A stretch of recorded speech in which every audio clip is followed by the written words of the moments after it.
I'm the 7th generation. And that, where you see the horse fences down there, that big white house, my great-great-grandfather built that. That was the original Sweet Brook Farm.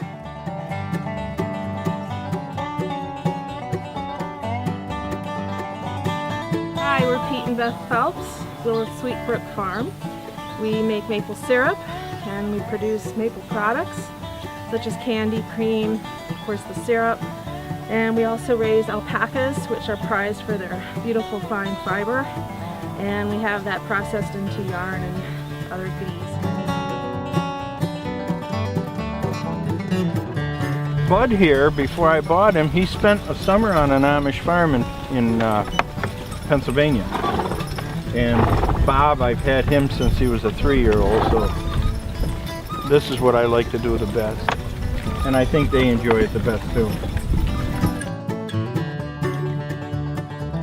Hi, I'm Dave Larrabee. This is my team. This is Bud.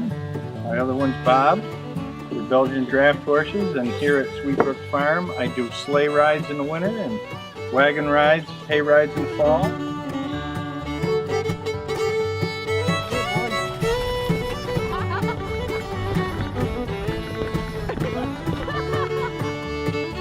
It was back in the 1800s and early 1900s.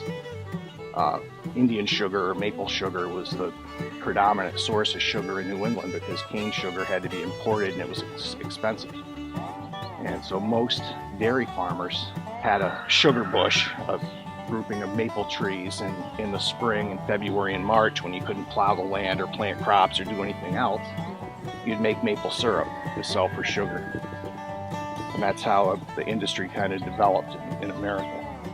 And a lot of the innovations that have come into the maple industry came from dairy farmers, like the use of vacuum, because dairy farmers had vacuum pumps to run their milking machines. And some guy said, well, geez, if I can suck milk out of a cow, maybe I can suck sap out of a tree. And so now most maple producers use vacuum.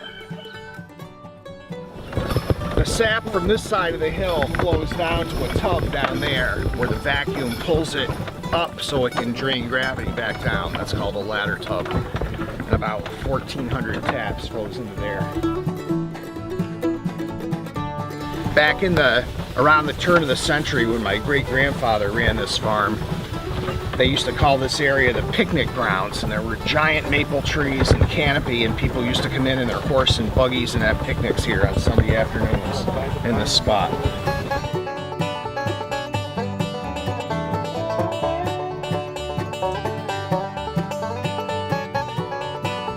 Area here is the perfect area in the whole world to make maple syrup. Southern Vermont and Western Mass, because we're on what's called the tectonic limestone.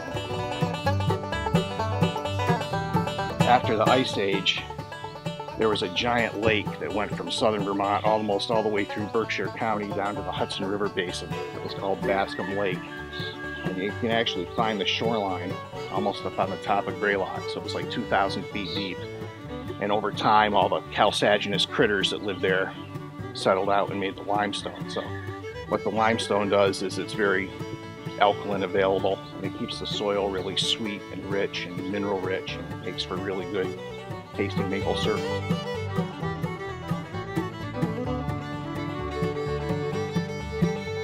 Put this in a time capsule, and it would be good 1,000 years from now.